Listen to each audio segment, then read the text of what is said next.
મિત્રો અરવિંદ ભજાણી તમારું માનવ ક્લાસીસમાં ફરી હાર્દિક સ્વાગત કરું છું। ચાલો વિદ્યાર્થી મિત્રો, આપણે આ વિડિયોની અંદર આપણે ગણિતનું ધોરણ 9 નું આપણે ચેપ્ટર નંબર 1 આપણે જે શીખવાના છે, જે આપણે કુલ આપણે પૂરેપૂરું આપણે ચેપ્ટર શીખશું સરખી રીતના, અને સાથે ચેપ્ટર પૂરું થઈ જાય અને છેલ્લે તમને થોડા વધારાના એમસીક્યુ કેવી રીતના સોર્ટ આઉટ કરવા ઈ પણ હું તમને આ વિડિયોની અંદર ધીરે આગળ જતા બધું શીખડાવીશ। બરોબર, તો ફટાફટ આપણી ચેનલ લાઈક કરો, શેર કરો અને સબસ્ક્રાઇબ કરી નાખો કે જેથી તમને બધી વસ્તુ શીખવા જડે।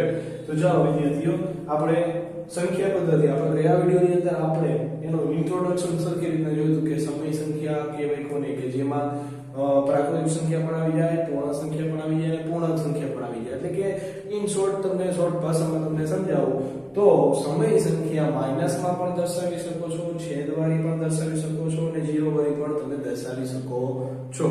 બરોબર, તો એના ઉપરથી કંઈક આ બે પ્રશ્નો બહુ મસ્તીના પ્રશ્નો છે અને તમારા જે મંથલી પરીક્ષા જે ચેપ્ટર વાઇઝ જે પેપર લેવામાં આવે છે ઈ પેપરની અંદર આ બે પ્રશ્નો પૂછાઈ શકે એવા છે, ઈ પણ બે માર્કમાં। આ વાતનું ખાસ ધ્યાન રાખવાનું છે। તો ચાલો, પહેલો પ્રશ્ન શું છે કે શું શૂન્ય એ એક સમય સંખ્યા છે અને શું તમે તેને પૂર્ણાંક તથા q શૂન્યતર પૂર્ણાંક હોય તેવા p અને q માટે p ના છેદમાં q સ્વરૂપમાં લખી શકો છો? તો હમણાં જ આપણે વાત થઈ કે ભાઈ 0 જે છે એ એને એક સમય સંખ્યા છે, તો આપણે અહીં જવાબમાં લખવાનું કે હા, શૂન્ય એક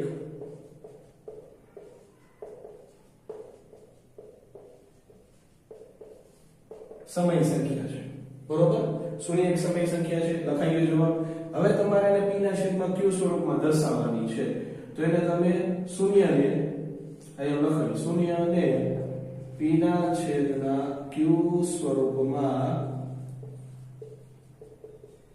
લખી શકાય છે। કેવી રીતના? તો તમે કોઈ પણ આંકડો તમે ચૂઝ કરી શકશો। હવે માની લો કે 0 ના છેદમાં 11, 0 ના છેદમાં 3, 0 ના છેદમાં -12, આવી રીતના તમે એને લખી શકો છો। તો અહીંયા તમારો આખો દાખલો કમ્પ્લીટ થાય છે। બસ આટલું જ લખવાનું છે। માઈકો જોવે આ જવાબ હવે એકમાં તમારો અને p ના છેદમાં q સ્વરૂપમાં લખી શકો છો, તો લખી શકાય છે। તો એના ત્રણ એક્ઝામ્પલ તમે દર્શાવી દીધા, છેલ્લે કરી નાખવાનું વગેરે કાપવું। ચાલો, મેન વસ્તુ જે પૂછાયેલી છે એ ખાસ વસ્તુ કે 3 અને 4 વચ્ચેની 6 સમય સંખ્યા શોધો। હવે જો અત્યાર લગીમાં આમાં ઘણી બધી પેટર્નો આવશે, છેદ સરખા હોય તો કેવી રીતના કરવાનું, છેદ સરખા ન હોય તો કેવી રીતના કરવાનું। તો આમાં જો છેદ સરખા નથી પણ બે ની નીચે શું સમજવાનું? 1, બરોબર, બે ની નીચે તમારે સમજવાનું થશે 1 1। હવે તમને કેટલી સમય સંખ્યા કીધી? 6 કીધી ને, 6 સમય સંખ્યા કીધી એટલે 6 માં તમારે 1 ઉમેરી તમારે એનો ઉપર નીચે 7 વડે કરવાનું। તો લખવાનું કે 6 + 1 = 7 વડે ગુણતા। બરોબર, તો હવે એનો ઉપર નીચે 7 વડે ગુણાવો, અહીં 7 અહીં 7, તો 7 તરી કેટલા થાય? 21/7, અહીં 7 અને અહીં 7, તો 7 × 28/7। હવે આટલું કરતા પહેલા ગણી લો કે ભાઈ આ બે સંખ્યા નહીં ગણવાની, આ બે વચ્ચે તમને 6 સંખ્યા જડી જાય છે, તો આ ગણી લો ભાઈ 22/8, 23/8, 24/8, 25/8, 26/8 અને 27 આ ભાઈ મળી જાય છે મારા કરાઈ જાઓ। બરોબર, બધી વસ્તુ પરફેક્ટ મળી જાય। હવે તમને પ્રશ્ન થતો હોય સાહેબ નો જડે તો શું કરવું? એ આપણે આગળ કરશું બરોબર એક્સ્ટ્રામાં, અને જેથી તમને જલ્દી ખબર પડી જાય છે કે ભાઈ સાહેબ એક્સ્ટ્રા વાળો એમાં જે નો મળે તો તમારે શું કરવું? તો જો એમાં તો જો ભાઈ બધે છોકરાઓ બધે સાહેબો ટીચરો અલગ રીતના કરાવે। અમુક સાહેબો એમ કહે કે છોકરા વાળો 10 વડે ગુણ નાખો, 10 વડે ગુણશો એટલે તમને મળી જશે, તો તમારે ખોટી રામાં નહીં। અમુક સાહેબ એમ કહેતા હોય કે છોકરા વાળો 2 વડે ગુણ નાખો તોય થઈ જાય, બરોબર, ગમે તે રીતના થાય। અને આમાં તમને એટલી ખબર પડવી જોઈએ કે બે જે સંખ્યા તમને દીધી હોય એ બે વચ્ચેની જે તમને સમય સંખ્યા પૂછે તો એ હંમેશા અસંખ્ય સંખ્યા હોય છે। બરોબર, તો આ બે વચ્ચે જડી જાય છે, તો આપણે લખશું અહીંયા કે 3 અને પેલા આવું બધું ન લખો તો કાઈ ન, પેલા ડાયરેક્ટ જવાબ લખી નાખો 22/7, 23/7, 24/8, 25/8, 26/7 અને 27/7 એ 3 અને 4 વચ્ચેની સમય સંખ્યાઓ છે. શું છે? સમય સંખ્યાઓ છે.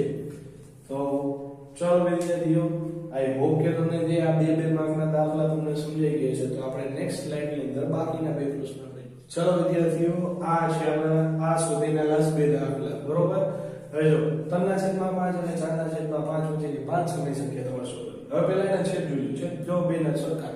તો જે મેં તમને આની પહેલાના દાખલામાં જે શીખવાડ્યું હતું એ જ રીતના કરવાનું થશે.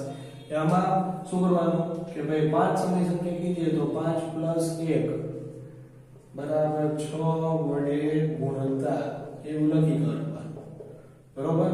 તો 3/5 તો અહીંયા ઉપર નીચે 6 વડે ગુણ નાખો તો ભાઈ 6 તેરીને 18 અહીંયા છેદમાં 30 અને 4/5 બરોબર. એની ઉપર નીચે કેટલા વડે ગુણવાના? 6 વડે ગુણવાનો. આ 6 અને આ 6 અને 24/30.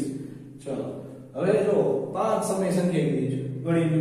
19/3, 20/3, 21/3, 22/3 અને 23/3. જો વિદ્યાર્થીઓ અને મારા ઘરે ખાસ કરી ધ્યાન આપો, અહીંયા તમને 5 સમય સંખ્યા ચડી ગઈ છે. તો પહેલા એ લખી કાઢો કે ભાઈ 19/30, 20/30, 21/30, 22/30 અને 23/30. હવે આ દાખલો થઈ ગયો. જો વિદ્યાર્થી મિત્રો ખાસ કરીને તો જે અમારા જે મોટા મોટા ખલેજાઓ છે એ ખાસ ધ્યાન દો, બરોબર? આમાં જે છે જો અમુક સંખ્યાના ભાગે ઉડે છે, આના ઉડશે, આના ઉડશે, આના ઉડશે. તો આપણે જવાબના ભાગ ઉડાડીને આપણે જવાબ લખવાનો છે. તો પહેલા 19/30 નાના ભાગ નથી ઉડતા એમ. પછી આના ભાગ ઉડે 0 0 ગયા તો 2/3. આના ભાગ ઉડશે 7 તેરી, બરોબર? અને 10 તેરી. 3 ગયા તો અહીંયા 7/10 અને આનો ભાગ ઉડશે 11 × 2 અને 15 તેરી, સોરી 15 દુ, બરોબર? તો 2 ગયા તો 11/15 અને 23 માં તો કોઈને ભાગમાં ઉડે એમ લખી નાખો. તો કાયદેસર રીતે જે તમારી 5 જે સમય સંખ્યા જે થાય છે તો એ આ થશે, બરોબર? કે 23/30 એ 3/5 અને 4/5 ની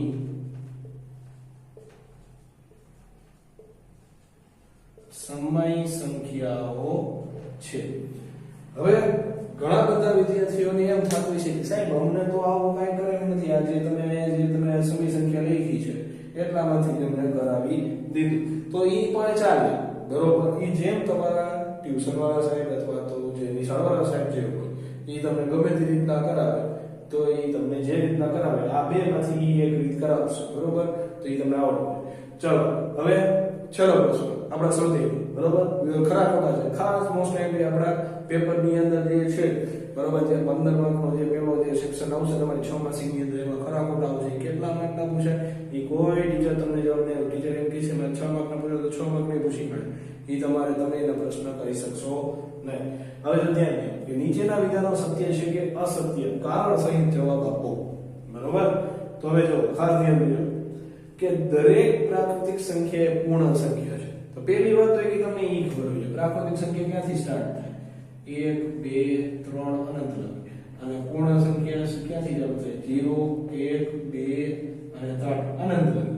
એટલે કે એનો કહેવાનો મીનિંગ શું? પ્રાકૃતિક સંખ્યા પૂર્ણ સંખ્યા છે. તો ભાઈ હા, શું કામ હા? કેમ કે જો આ 1 થી ચાલુ થાય, એ આમાં ફિટ બેસી જાય છે.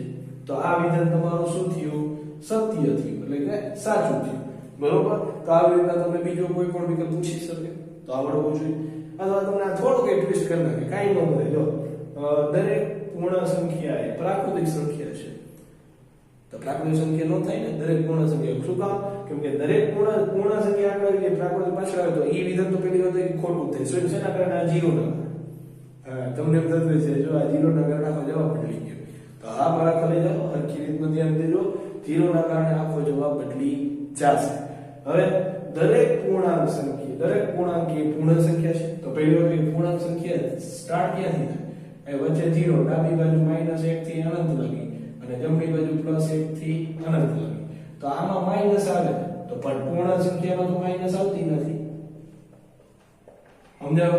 તો પૂર્ણ સંખ્યામાં માઈનસ આવતી નથી. તો આના રીઝનમાં તમારા કારણમાં તમે શું લખી શકો કે અહીં પૂર્ણ સંખ્યાની અંદર ઋણવાળી સંખ્યા ન આવતી હોવાથી આ વિધાન અસત્ય છે. અસત્ય એટલે કે કેવું વિધાન થયું? આ ખોટું થયું. ચાલો, દરેક સમય સંખ્યા એ પૂર્ણ સંખ્યા છે. તો તમને એ ખબર હોવી કે દરેક એ સમય સંખ્યા જે છે એમાં તમે માઈનસ વાળી પણ લખી શકશો, પ્લસ વાળી પણ લખી શકશો, છેદવાળી અપૂર્ણાંક વાળી લખી તો અપૂર્ણાંક વાળી મિશ્ર સંખ્યા વાળી મિશ્ર બધી સંખ્યા જે છે એ હંમેશા સમય સંખ્યા જ કહેવાશે. પણ પૂર્ણ સંખ્યામાં તો છેદવાળી ન આવે ને, તો આ વિધાન કેવી થઈ? ખોટું થયું. પણ થોડુંક આને થોડુંક ટ્વિસ્ટ કરીએ આપણે.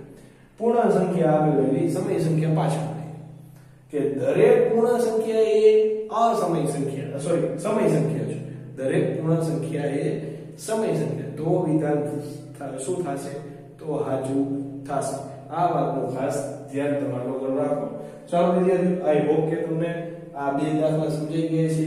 તો ચાલો આપણે વિડિયો અહીંયા લગી કમ્પ્લીટ કરશું. સ્વદેહ આજના વિડિયોની અંદર આપણું કમ્પ્લીટ થઈ ગયું છે. તો ફટાફટ તમને જો સરખી રીતના સમજાઈ ગયું હોય તો આપણી ચેનલને લાઈક કરો, શેર કરો અને સબસ્ક્રાઇબ કરવાનું તો ભૂલતા જ નહીં, કે જેથી તમને આપણા બધા લેટેસ્ટ વિડિયો મળે અને જેથી તમને એમસીક્યુ સોર્ટ આઉટ કરતા શીખવાય. તો ફરજિયાત વાલાઓ આપણી ચેનલને સબસ્ક્રાઇબ કરી નાખો. તો ચાલો ત્યાં લગી આપણે રહીશું. જય હિન્દ, જય ભારત. અને નાનકડો બ્રેક પછી આપણે નેક્સ્ટ વિડિયોની અંદર સ્વદેહ 1.2 સાથે મળશું. ચાલો, જય હિન્દ.